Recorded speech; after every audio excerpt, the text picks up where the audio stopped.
What's up guys, I'm Joe, and today I'm talking about the new Paul McCartney album, Egypt Station.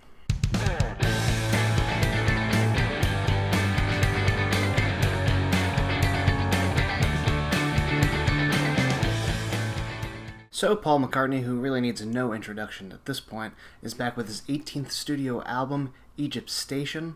Or at least the internet says it's 18, Wikipedia does anyway. I mean, it's really hard to track his career at this point. There's been so many records. He's recorded with Wings, he's recorded solo records, he's recorded with the Beatles, obviously. Such a large discography at this point. His last record, New, was released in 2013, and I personally felt, at the time, and even looking back at it now, that it was one of the better releases he had done in quite some time. Songs like Queenie Eye and the title track really echoed the work that he did with the Beatles, while providing a sort of modern take on these songs. Egypt Station, on the other hand, really sees Paul stretching his legs, getting a little bit more creative. As a whole, it's a much more eclectic release, supplying a number of different musical themes and genres, and really harkening back to solo works such as Ram. What you get here is sort of a mixed bag. Some of the songs get a little lost here, but overall there are really a lot of good, enjoyable moments. For instance, there are a number of great rock moments on the record. Who Cares grooves much in the vein of something like Get Back. It provides some nice bluesy guitar, not to mention the catchy and really punchy chorus. Come On To Me is a fun one as well. It features that sort of classic Beatles swingy bounce feel to the drums, which adds, again, a nice groove to the track. You get some nice crunchy guitars on here, but I also really enjoy the additional percussion, the piano that sort of comes in and out of prominence, as well as some acoustic guitars. This sort of mixed, sometimes varied sound as far as the instrumentation goes is what really makes a lot of these songs stand out. What really makes them pop as far as the overall feel of the record. And Paul continues to show that he has plenty of great pop hooks left in him. Opening track, after a bit of a sort of intro, I Don't Know, is one of my favorite tracks on here, possibly one of my favorite tracks of the year, to be honest. It opens with a sort of solemn piano interlude before leading into the song itself. And here we have Paul portraying someone at a sort of crossroads in their life, sort of filled with self-doubt, which I think is something that anyone can connect to at one point of their lives or another. But the lyrics are complemented by some really great vocal melodies, both in the verses and the choruses, stuff that really stands out, stuff that's really going to stick with you. In a similar vein, Paul provides some really fantastic pop hooks on the song Hand in Hand, showing that he really does still have some great ballads left in him. There's some iffy moments on here, honestly. I really don't like the single Fuh You. I do appreciate the bit of controversy that came along with the song as far as the lyrics are concerned. It's sort of outrageous if you think about it, that Paul McCartney is, getting people all upset with lyrics. And it really highlights the fact that I feel like I don't see bands really stirring up controversy that much anymore. The fact that many people were upset about Paul's lyrics here, it's kind of funny. And it is really just like a play on words. You could read it one way, you could read it another, as far as the lyrics go. But the problem for me on this song is really the sound.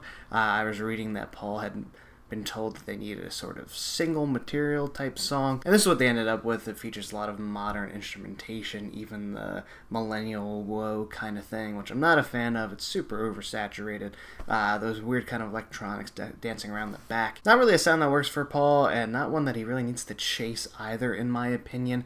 I mean, he's one of the biggest, if not the biggest musicians out there. I mean, it's Paul McCartney. Who are you trying to win over at this point? Just about everyone loves him and the Beatles. Anyway, I'm glad it's a sound that didn't, take over the whole album. I was a little worried when I first heard it, but it is a one and done kind of thing. The rest is Paul doing his thing. Another example, back in Brazil, I kind of see where he's going, where he wanted to create this idea that you're going through these different, train stations or whatever to fit a sort of theme of the album, or sort of very loose concept. And I think musically the song could have worked. It's production wise that hurts it again, similar to Fuh You, not in sound but just in execution, I guess.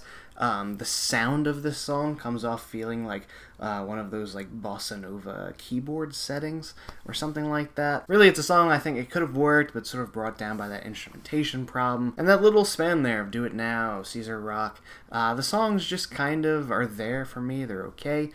They don't stand up to some of the greater moments on here, and overall, with the track listing being what it is, it could have been cut down quite a bit and been a a really more concise and very solid album. For example, the album goes out on a really big high note. You know, 2 longer tracks featuring different musical interludes and themes throughout, really building off of each other. Despite repeated warnings, one of my favorites on here, it does that kind of thing where it's sort of like a suite of different songs sort of put together, but really honing in on these relevant political themes and commentary. Politics aim at the current political landscape, especially in the United States, and musically the song is very ambitious. It starts off as a more solemn piano-based piece. It builds and builds, then you have all these sorts of 80s infused keys, these horn sections coming in. Really is a great ride, this one. Yeah, so overall, while there are quite a few big standouts on here, there are also some, okay filler tracks that sort of bog things down a little bit. I think it could have been a more concise, tighter record, personally,